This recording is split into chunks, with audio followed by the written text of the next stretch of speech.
Bom dia. Se você está com sua Bíblia aí, vamos abrir em Romanos, capítulo 14. Como você sabe, a gente está aí no caminho para tentar finalizar essa série de Romanos, que já dura pelo menos uns 5 anos. Mas não é direto, a gente pregou outras coisas no meio, por isso que não terminou. Mas atualmente a gente está no capítulo 14. A última pregação, eu falei do versículo 1 até o versículo 12. E hoje a gente vai falar sobre Romanos 14, do 13 ao 23.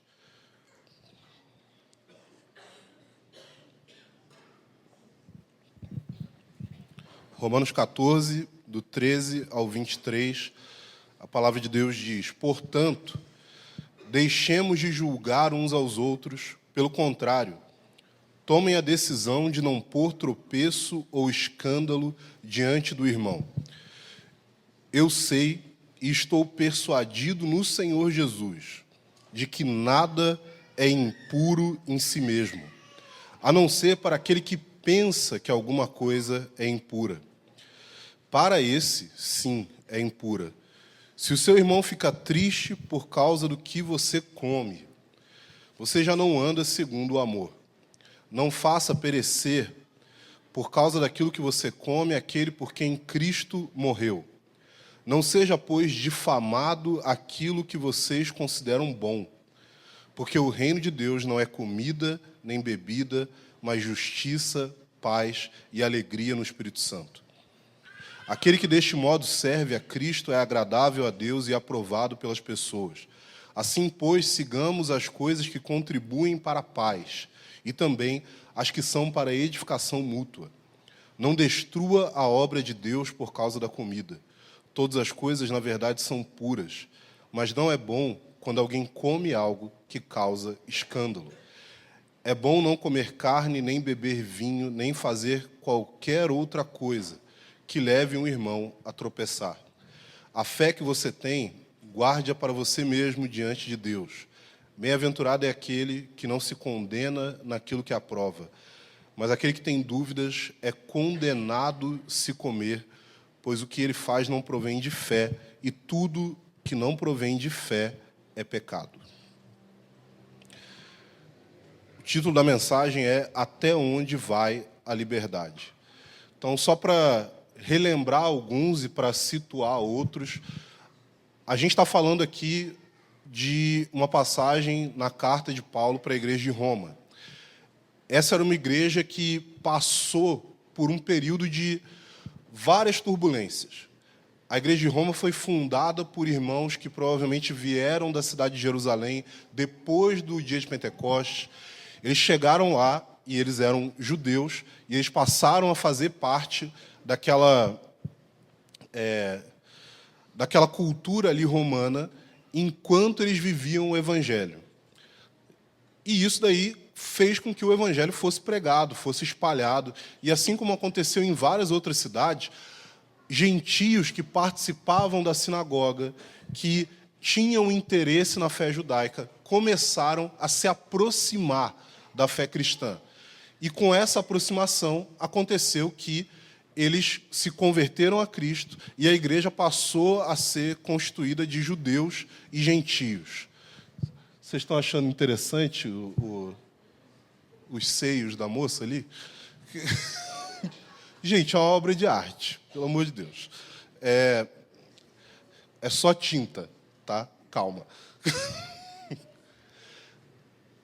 O que acontece é que, em um determinado momento da história, o imperador Cláudio expulsa os judeus da cidade de Roma. Esses judeus são espalhados por outras cidades do império e os que permanecem ali são apenas os gentios que haviam se convertido. E, com o tempo, a igreja entre os gentios ali na cidade de Roma cresce, amadurece. Esses gentios que antes eram liderados e instruídos pelos seus irmãos judeus passam a ter a liderança dessa igreja até que chega um momento em que o imperador Cláudio tira esse embargo em relação aos judeus, eles voltam para a cidade e aí você tem esse atrito entre judeus e gentios. Por quê? Porque existiam diferenças culturais. Existiam práticas entre os gentios que, de certa forma, ofendiam os judeus.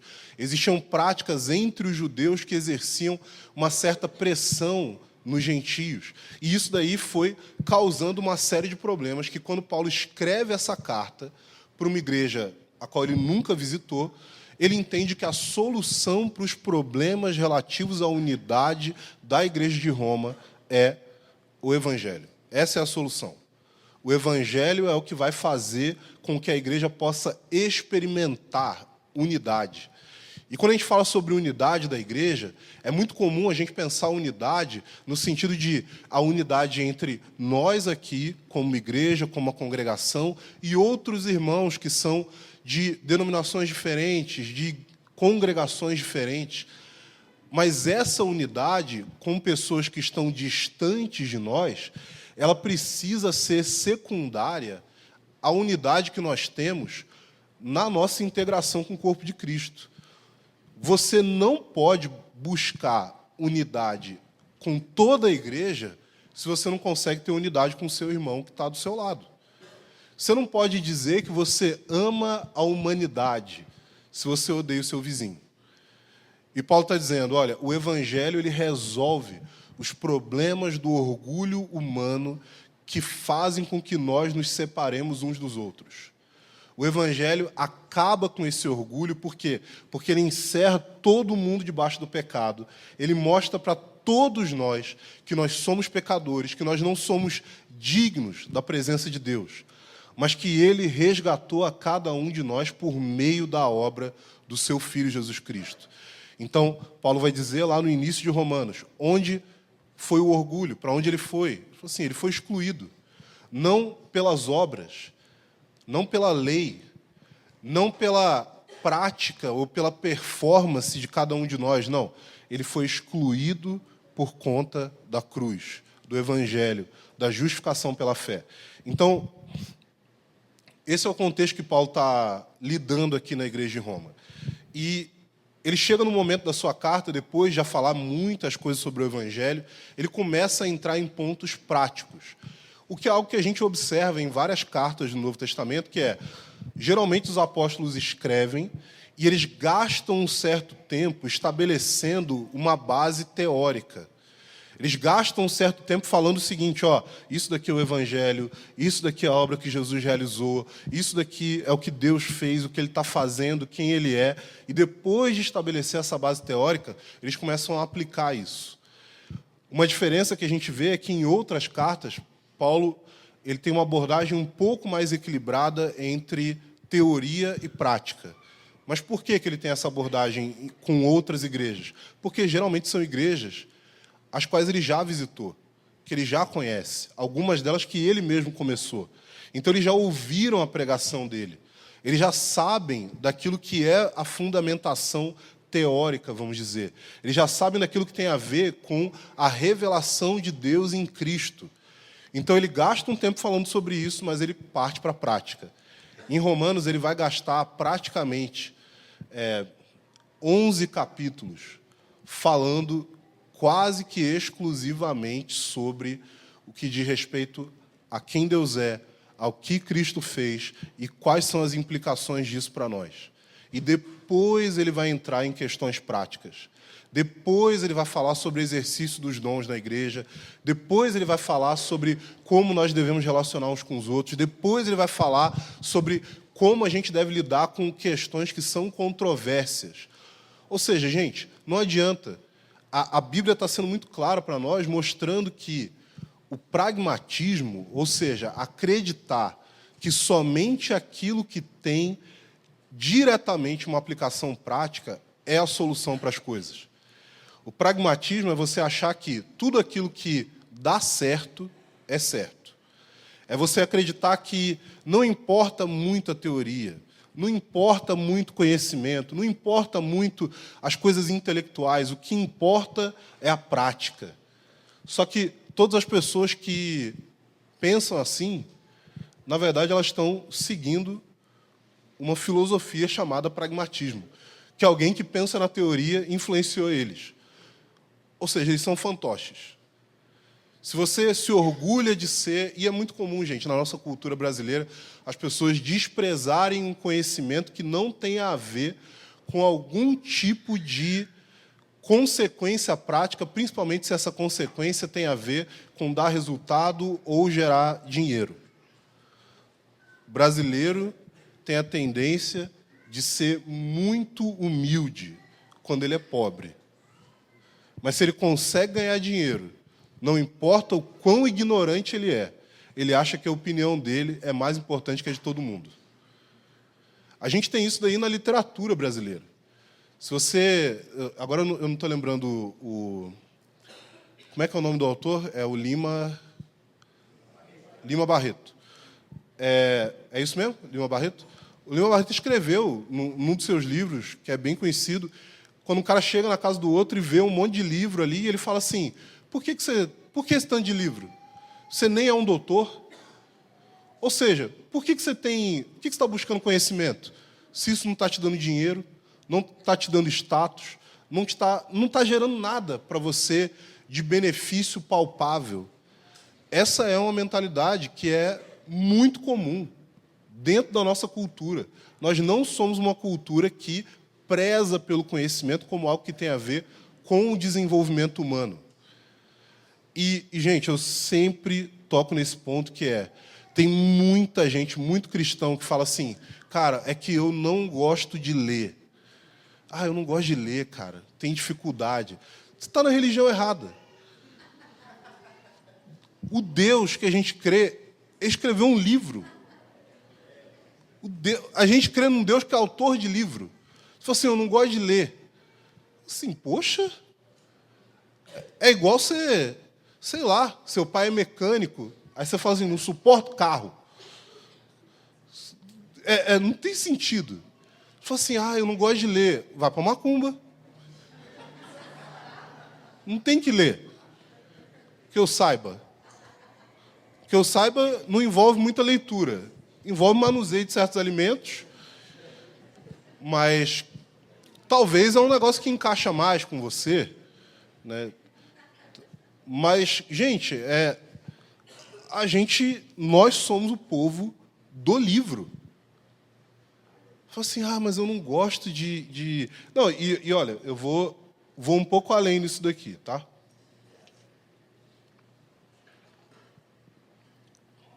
Tem cristão que gosta de ler.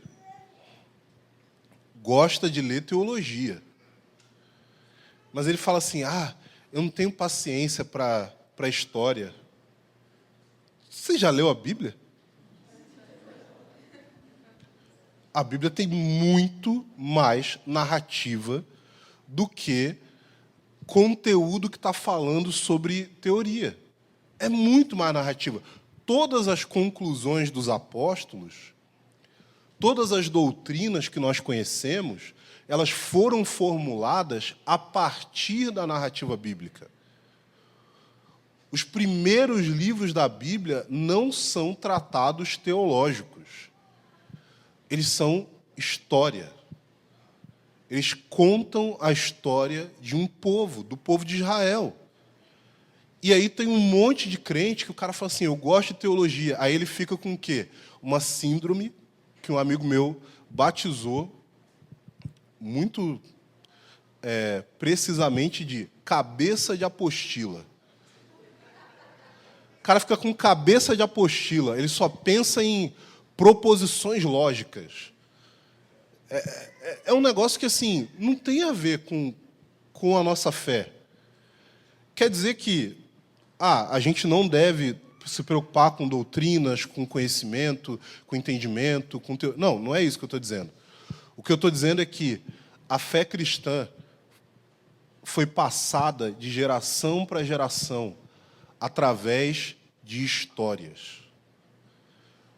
Algumas das coisas que mais me inspiraram e que mais formaram o meu pensamento e o meu coração não teve a ver com livro falando sobre doutrinas. Teve a ver com ler biografias, com ouvir histórias, com saber aquilo que Deus fez através de outras pessoas. Deus não trabalha por meio de uma herança acadêmica apenas. Ele trabalha por meio de pessoas com as quais ele se relaciona. E quando nós lemos as histórias dessas pessoas, nós não aprendemos só o que é o certo, o que é o errado, o que é para fazer, o que não é para fazer, como que deve pensar sobre isso. Não, a gente vê como eles viveram. A gente vê os erros, vê os acertos, vê os problemas, vê as vitórias, vê as alegrias, vê as tristezas. E se a gente fica com cabeça de apostila, a gente vai ter dificuldade de lidar com pessoas. A gente vai ter dificuldade de saber que a vida cristã tem a ver com relacionamentos. Não tem a ver com uma série de proposições filosóficas. Então, gente, existe uma necessidade de compreender a fé, mas existe uma necessidade de pegar essa compreensão e colocar dentro de uma estrutura de vida. Por isso, os problemas com os quais Paulo está lidando aqui, ele primeiro vai apresentar para eles o Evangelho. Eles precisam entender. Mas até isso, o que é o Evangelho? O Evangelho é uma história. O Evangelho é a boa nova. Ele é algo que é contado para outros, algo que aconteceu, algo que Deus fez em Cristo em nosso favor. Ele não é uma filosofia com diversos silogismos que são apresentados para as pessoas para convencer elas. A gente não avança com a fé cristã por meio de debate. Pregar o Evangelho, anunciar as boas novas, não tem a ver com vencer as pessoas em debate. Tem a ver com contar uma história que apela para algo que está no mais profundo do nosso coração. Então, Paulo fala a respeito desse Evangelho e depois ele começa a aplicar. E, começando a aplicar, ele chega num momento que há uma grande controvérsia aqui em relação a essa igreja. Existe uma controvérsia porque, isso eu expliquei na pregação anterior, mas é importante lembrar que, dentro da cultura de Roma, existia o hábito de você ir no mercado para poder comprar carne. Tinham dois problemas aí para os judeus. Um problema era que os romanos comiam a carne, eles gostavam de deixar a carne dar uma fermentada. A carne que... Era uma carne meio podre. Era uma carne podrinha. Era carne de Hulk. Tinha um verdinho. Sabe? E os judeus, eles tinham, orientações muito específicas de como eles deveriam consumir os alimentos. E isso daí não encaixava com as leis judaicas, não era kosher, né, que é o termo que é utilizado hoje em dia. Então, o que acontecia? Muitos judeus optavam por não comer carne porque eles não queriam descumprir a lei judaica, a lei que tinha no Antigo Testamento.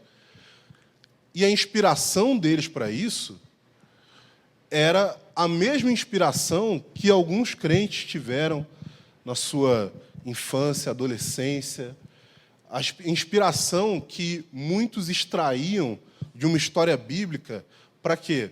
Para não ouvir música do mundo, para não assistir Pokémon, entendeu? Para não... O que mais que não podia fazer? Para não jogar Yu-Gi-Oh! Para não ter as coisas da Hello Kitty, que não tem boca, porque... Eu esqueci, mas tem uma história de terror aí da Hello Kitty. Então, eu lembro muito... Amigos meus no bairro que eu cresci lá, que era onde tinha a paróquia de São Cosme e São Damião. Minha família não era crente.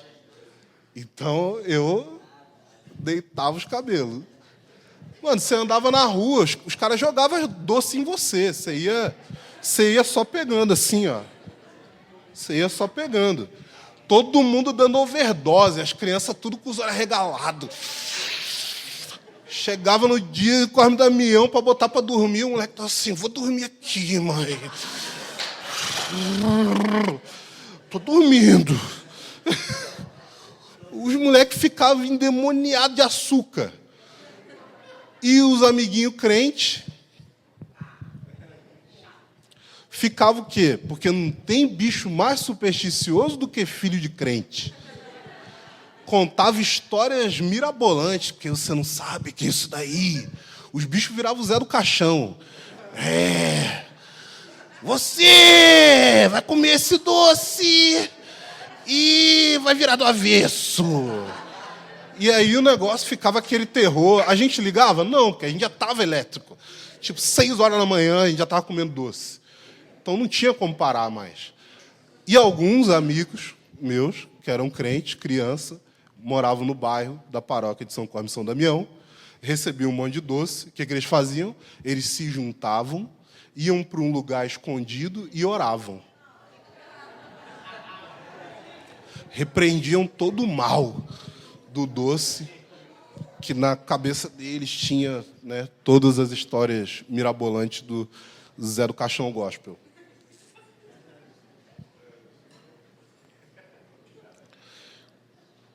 Então, assim, o que muita gente se inspirava para... Não vou assistir isso, não vou ouvir isso, não vou participar de tal coisa, não vou... enfim, vou me afastar de tudo isso. As pessoas falavam o quê? Qual que era a pregação da reunião de jovens na época de qualquer tipo de feriado ou festa que envolvia participar dessas coisas, ou quando algum desenho fazia muito sucesso? Daniel. Porque Daniel escolheu não se contaminar. E aí o cara colocava ali dentro o conteúdo que ele quisesse. Qualquer coisa que ele falasse assim, não, você não devia participar disso, ele colocava. Só que os judeus ali estavam também extraindo inspiração de Daniel. Porque o que Daniel fez? Foi exatamente isso. As coisas que eram oferecidas na corte de Nabucodonosor eram coisas que tinham a ver com sacrifícios feitos a ídolos. E Daniel, querendo preservar as suas raízes ali, judaicas, e querendo permanecer fiel às leis de alimentação, ele falou, só vou comer legumes.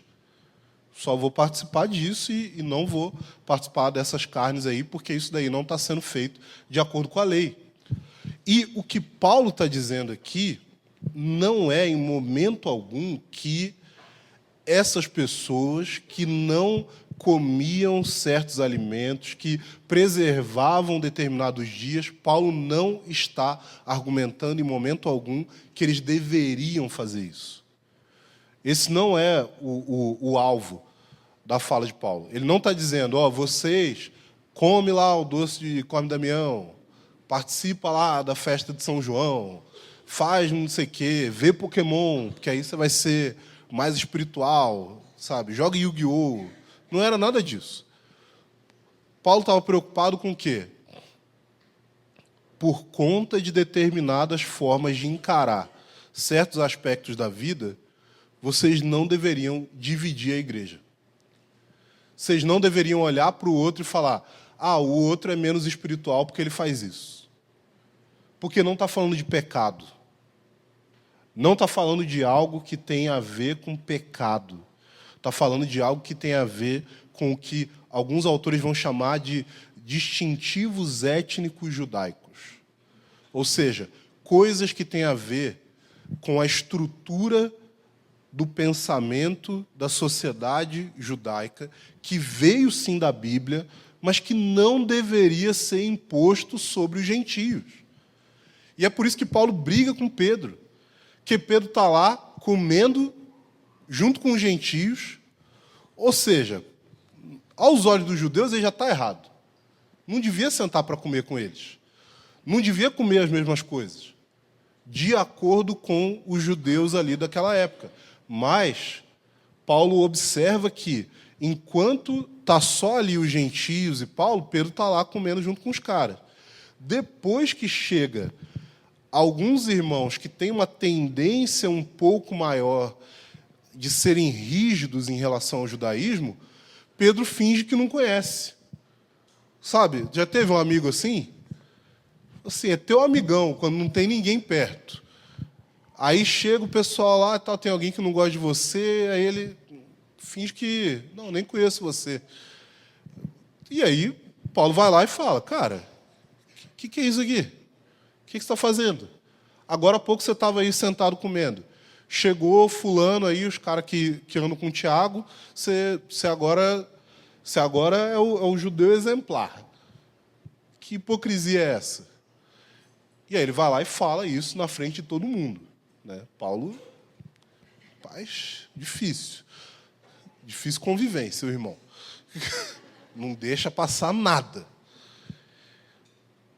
Só que Paulo ele não está argumentando que fazer essas coisas é errado. Ele, inclusive, participa de coisas.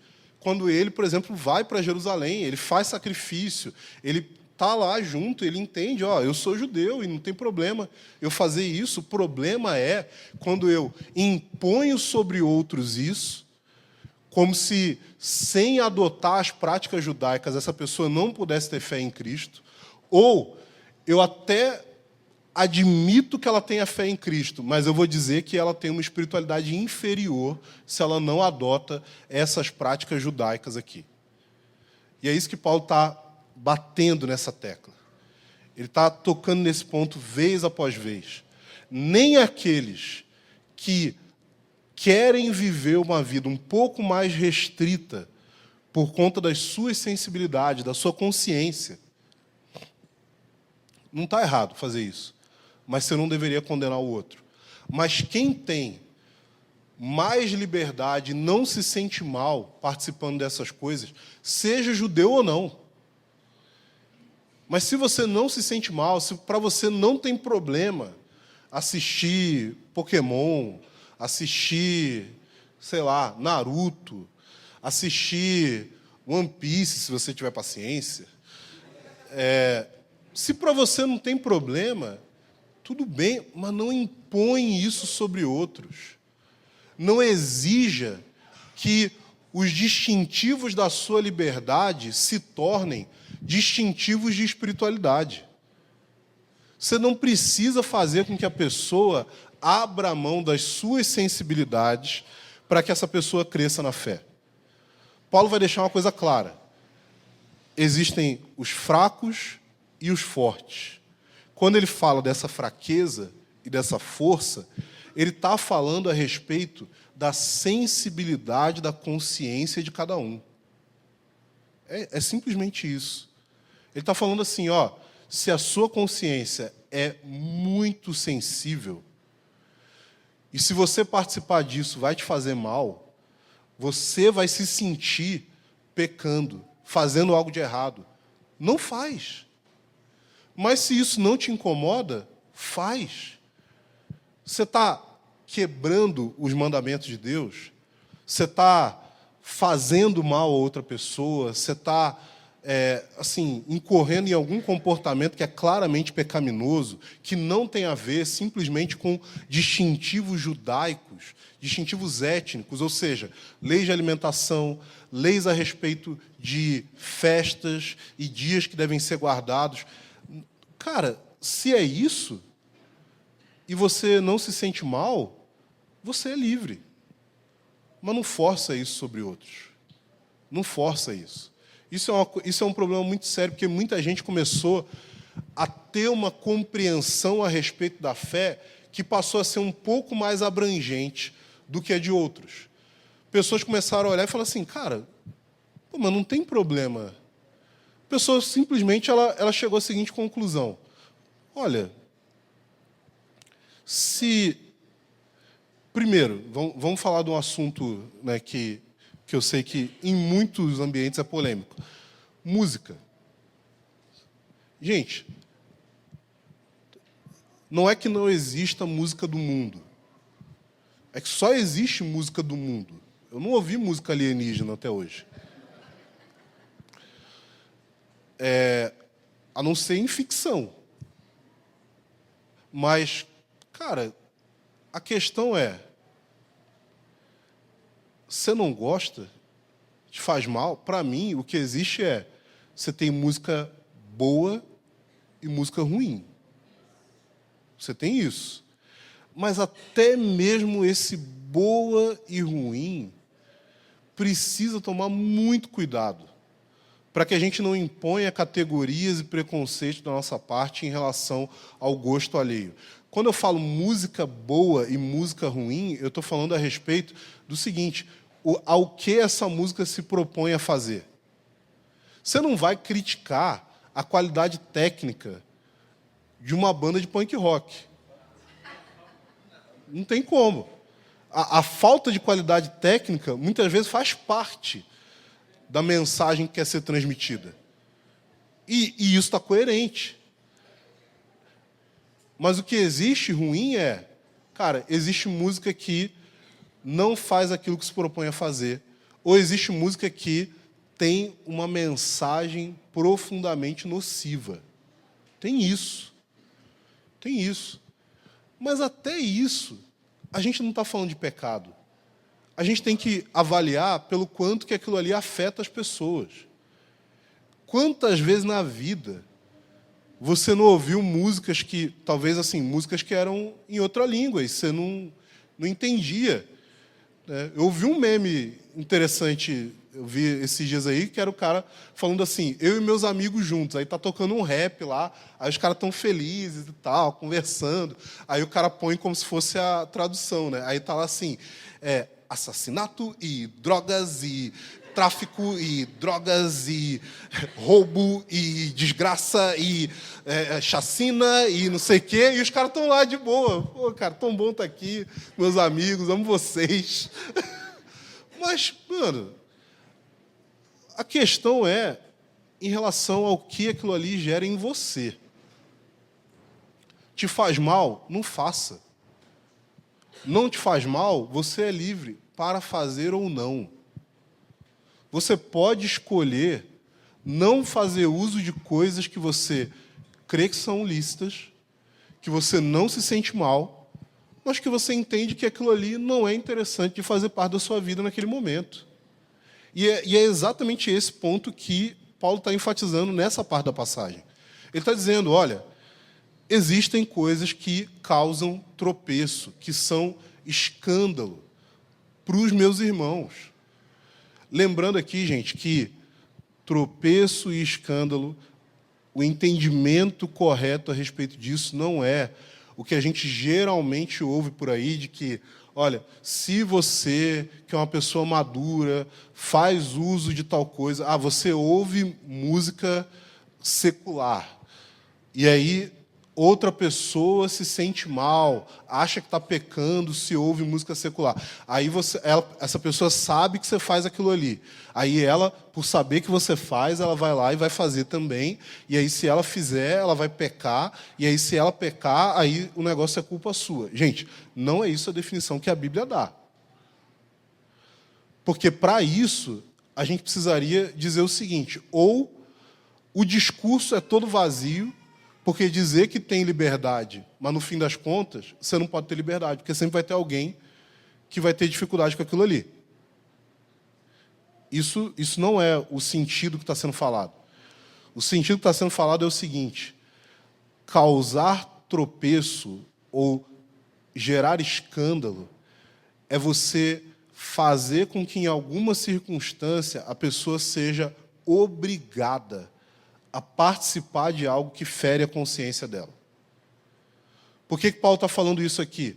Porque ele está falando a respeito de circunstâncias que envolvem a vida da igreja, que envolvem você receber os irmãos na sua casa, que envolvem o momento da ceia, que era uma refeição em conjunto, mas imagina se o cara vai ter a ceia e aí o que o outro traz para a ceia é uma carne que pode ou não ter sido sacrificada para os ídolos. E ele coloca aquilo na mesa do Senhor. E outros estão sensibilizados por aquilo, eles se sentem mal. Mas eles também se sentem constrangidos porque a pessoa trouxe aquilo. E pode ser que eu não tenha um argumento para dizer que isso daqui é uma coisa errada. e eu posso me sentir pressionado a fazer uso daquilo ali para demonstrar que eu sou alguém que tem uma espiritualidade superior. Então, isso não tem a ver com o que você tem liberdade para fazer, mas tem a ver com como você lida com essa liberdade na sua relação com os irmãos. Se existe uma pessoa que se incomoda com determinadas músicas, e aí essa pessoa vem até a minha casa, e aí eu coloco uma música que eu sei que, de alguma forma, fere as sensibilidades, a consciência dela, eu estou errado em fazer isso. Mas também não põe sabor de mel quando eu for na sua casa. Sabe? Isso tem a ver com o quê? Gente, quase que dá para a gente dizer que o que Paulo está ensinando aqui não é doutrina, não sabe, não é eclesiologia, chama educação. Consideração pelo outro. É entender assim, cara, eu vou levar o meu irmão em consideração, mesmo naquilo que, de alguma forma, vai restringir a minha liberdade. Se a pessoa ela é afetada por isso, eu não preciso disso. Eu não preciso ser assim. Agora, isso também quer dizer que nós não devemos tentar exercer controle sobre outros em coisas que nós somos sensíveis e nós achamos que a pessoa não deveria fazer. É uma via de mão dupla. Tem a ver com respeito mútuo. Tem a ver com sensibilidade para com as dificuldades do outro. Tem a ver com respeitar os limites e as liberdades alheias. Paulo vai dizer que, no fim, não existe nada que é impuro. Gente, não tem nada que é impuro, a não ser aquilo que é pecado. Porque você tem noção que, assim, não existe nada que foi criado a partir do mal. Não existe. Tudo que o pecado faz é distorcer aquilo que foi criado por Deus. E se foi criado por Deus, é bom. O que você pode é fazer um mau uso daquilo que Deus criou. O que você pode é distorcer aquilo que Deus criou. O que você pode é usar aquilo de uma forma que fere a sua consciência, fere a consciência do outro, ou de uma forma que te conduz ao pecado. Mas não tem nada que em si é ruim. Deus criou todas as coisas. Então, nada é impuro. Nada é impuro. Tem um exemplo dentro disso que é assim. Eu sei que tem gente aqui que é da área da saúde, né? Mas eu não sei se você já teve a experiência de ter algum amigo seu fazer ou um curso de enfermagem ou alguma coisa parecida com isso, assim, alguma coisa que lidasse com a saúde. E você viu nesse processo um amigo seu pirar. Por quê? Porque tem pessoas que começam a criar uma consciência do tanto de coisa ruim que tem. A pessoa começa a falar assim, não, você precisa lavar as suas mãos toda vez que você for. Só que aí o cara vai entrando num negócio que a gente tem os dois extremos, né? Tem o extremo da pessoa que não importa onde ela está. Regra dos 5 segundos. Caiu no chão. Cara, tudo quanto é germe, bactéria, qualquer coisa, eles fazem o quê? O negócio caiu no chão, eles fazem assim, ó. Vai! Mas eles respeitam. Eles respeitam. É igual o Covid, que respeitava a refeição. Você tinha que entrar no restaurante de máscara, mas quando você sentava na mesa, você podia tirar. Por quê? Porque o Covid, ele teve mãe. Falou para ele, não interrompe as pessoas quando elas estão comendo. Mas o lance é que se você for totalmente radical em relação a todos os perigos que existem no mundo, você não faz absolutamente nada. Você vai ficar louco. Você vai pensar assim, eu preciso lavar a mão depois de ir no banheiro. Mas como que eu vou lavar a mão no banheiro se o banheiro também tem um monte de coisa que é contaminada? Então eu preciso lavar a mão fora do banheiro. Mas enquanto eu estou saindo do banheiro, eu passo por várias outras coisas contaminadas também. E aí acabou sua vida. Acabou. Não tem como. Não sei como é que você vai viver. Você vai se plastificar para poder ficar livre de qualquer influência externa. Mas você vai ter que respirar, e aí tem coisa no ar. Ou seja, não existe essa possibilidade. Nada é impuro, não porque, de fato, não tenham coisas impuras nesse mundo. Mas Paulo está argumentando que você não pode tentar viver de uma forma em que a sua única expectativa é perfeição. Não vou me envolver com nada. Não vou tocar em nada. Não vou participar de nada. Por quê? Porque tudo aquilo que foi criado por Deus pode ser recebido com ações de graça, dentro dos parâmetros descritos na palavra de Deus.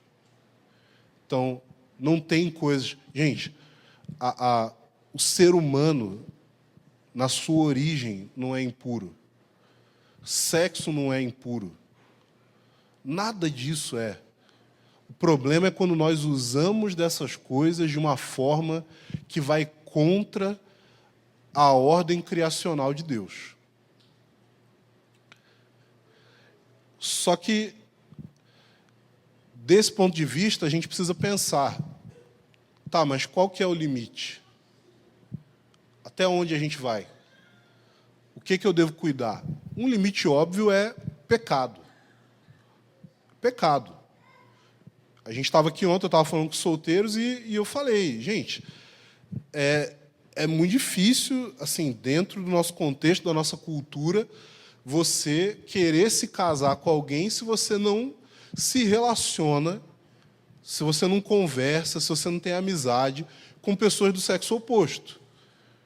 Se a gente tivesse em outra cultura, aí tudo bem, aí você já nascia, né, já estava certo.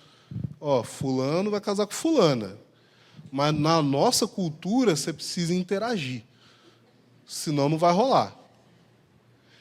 Então, o que a gente vai... Se a gente ficar olhando para qualquer relacionamento, qualquer aproximação, qualquer interação entre um cara solteiro e uma menina solteira como uma coisa perigosa, como muita gente fica, tem gente que fica alarmada. Assim, ai meu Deus, eles estão conversando. Nossa, estão conversando. Eles... Teve um caso uma vez lá em Montemor, lá no CPP, que eu acho que o pessoal se juntou para ver aquele Dança dos Famosos. Aí tinha um menininho lá que ele viu lá o povo dançando, aí ele olhou, não sei se ele perguntou para a Carol do Ângelo, falou assim, eles são casados, né? Mas tem gente que encara qualquer coisa assim, a pessoa vai olhar e fala assim, eles estão conversando. Ele já tem um compromisso? Ele já falou com a família dela? Mas eles já sabem que... Ó, toma cuidado. Eu falo assim, gente, como é que casa? Tipo, o cara tem que andar o quê? Uma pochete cheia de aliança de noivado. Pra ele conversar com a menina, ele já faz assim, prova aqui. Deixa eu ver se cabe. Beleza, vamos trocar ideia aqui. Não é assim. Tem que dar uma relaxada. Tem que dar uma segurada nesses medos aí. Mas a gente tem que entender, cara, eu estou pecando nisso daqui. E, gente, tem um negócio que é terrível, terrível. É um negócio tenebroso para quem está no ministério e precisa cuidar de pessoas e pastorear, mas você tem que se conformar com isso. Que é, no fim, todas as decisões têm a ver com o indivíduo. Você não vai controlar a pessoa. Você pode orientar, mas você não vai controlar. Se a pessoa quiser fazer a coisa do jeito errado, ela vai fazer. Não importa os seus esforços. Então, para que você vai viver estressado com isso?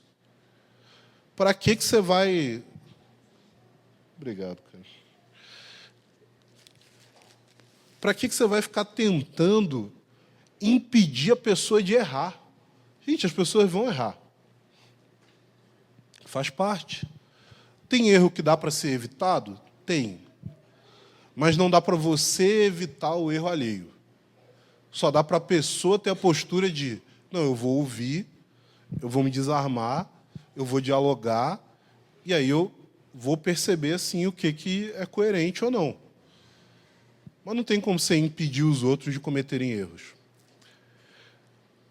Só que, quando a gente fala das nossas relações, dessas liberdades, dessas sensibilidades e dessa consideração que precisa ter pelo outro, a gente toca num ponto que tem a ver com o que eu vou chamar aqui de pedágio do amor. Sabe, pedágio? A gente, em alguns relacionamentos, a gente precisa pagar pedágio, gente. Você precisa. Você vai ter que lidar com... a pessoa gosta muito disso. Eu tenho amigos que, assim, que eles gostam de... o que eles gostam é de conversar de madrugada. E eu não gosto. Eu prefiro ir dormir. Porque eu sei que se eu ficar acordado até muito tarde, eu não vou dormir direito. Eu não vou conseguir compensar as horas do meu sono.